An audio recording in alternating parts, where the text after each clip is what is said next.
सोचता हूँ कि उसे नींद भी आती होगी, या मेरी तरह फ़कत अश्क बहाती होगी। वो मेरी शक्ल, मेरा नाम भुलाने वाली,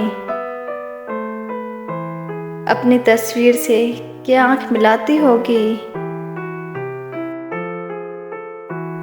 शाम होते ही वो चौखट जलाकर शम्में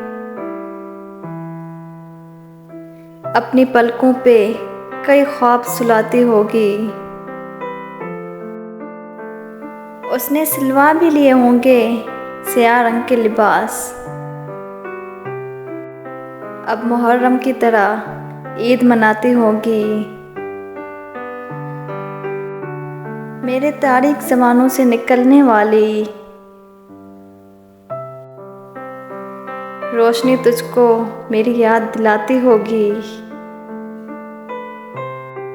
दिल की मासूम रगें खुद ही सुलगती होंगी,